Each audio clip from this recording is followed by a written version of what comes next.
Not everyone who comes into rape crisis training would be what we would consider appropriate to be a rape crisis counselor. One reason that is not appropriate for being a rape crisis counselor is if you come to take care of your own problems. I don't mean by that that we don't all have problems to take care of, but if what brought you to this process is that you need to get taken care of, you need another process.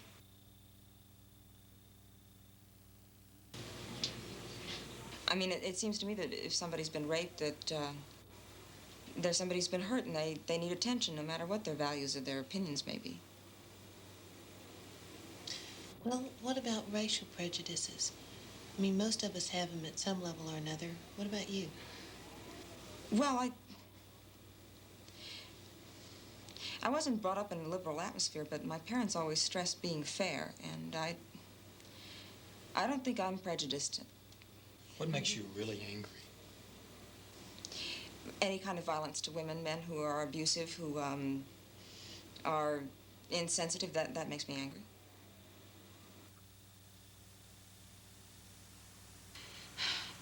I guess I was brought up to be responsible, you know. Music is a real nice thing for a little girl to know, and play pretty pieces for your parents and your grandparents, but you don't just really do it. And you couldn't do both, be married and play? Not the way I wanted to.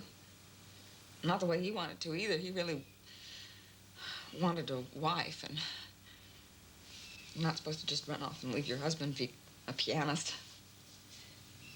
So you moved to New York? Yeah, alone. My parents thought I was crazy. They told me I was going to get raped and murdered. Well, I can tell you weren't murdered. Can you, can you tell I was raped?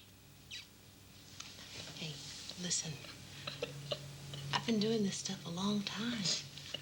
I can't tell from seeing somebody on the street. But when it's one of the volunteers. I never told anybody. I didn't even tell my parents. Nobody? How long ago was it? About 3 months ago, just before I came back. For a long time, I thought it was my fault. Did you see a doctor at the time? No.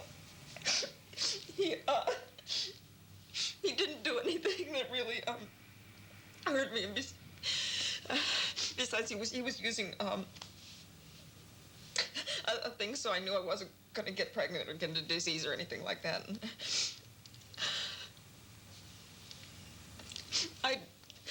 I just wanted to talk to you about it because it won't leave me alone. It's okay. See, I had this apartment sort of near Columbia, and one of the windows didn't really lock, and I didn't think it was on the 3rd floor. I didn't think anybody was gonna come up to escape, and one night I was lying there in bed, and I woke up in the middle of the night, and there was this man standing there, and he had a knife, and he told me he was gonna kill me if I made any noise or if I moved, or I just kind of froze up. I couldn't breathe. Or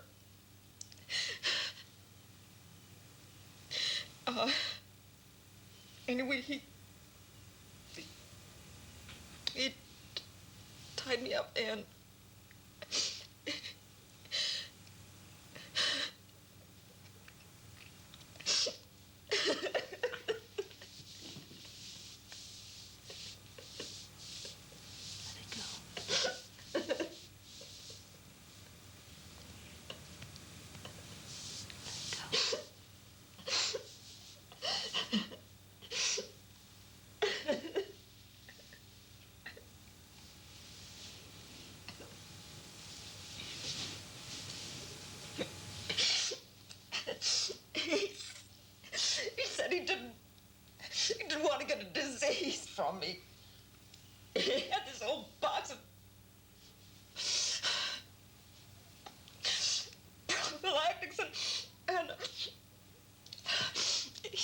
light. He could have went into the kitchen and he'd come back and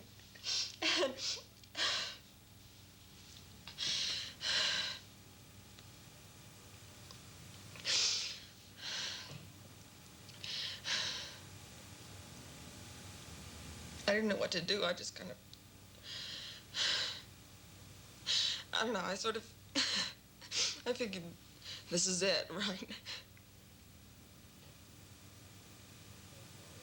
I just sort of went limp all over.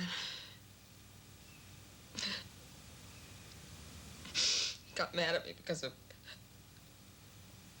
wouldn't move, and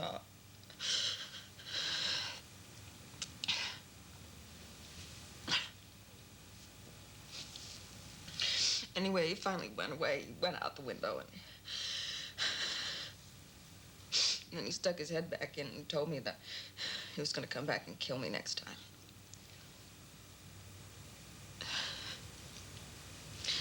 I didn't know what to do. I just lay there for a long time.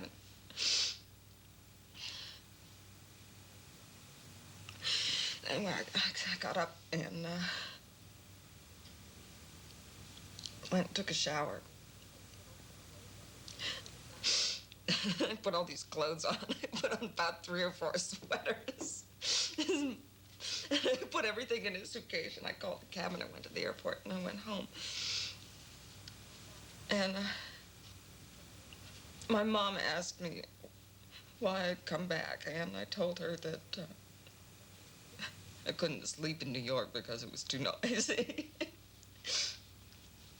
So I just I went in my room, and I stayed in there for about 3 days, just slept, and You never told her? I couldn't.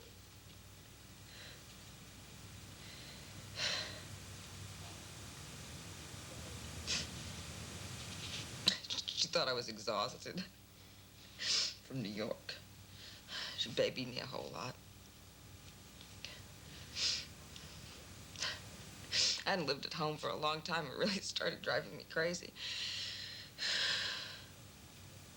I was real scared to live by myself, but I didn't think I could just stay there. I'm just like in a hole. So I looked around, and I found this place, and my aunt gave me the piano. And so here I am. I can tell you're really a strong person. That's amazing. The thing that seems to bother me the most right now is that I can't stand being by myself in here at night. I get really frightened. That's understandable. I don't know. You know what I really want to do? I really want to go back to New York. I was just starting to get somewhere. When it all happened, I could just stop being so scared.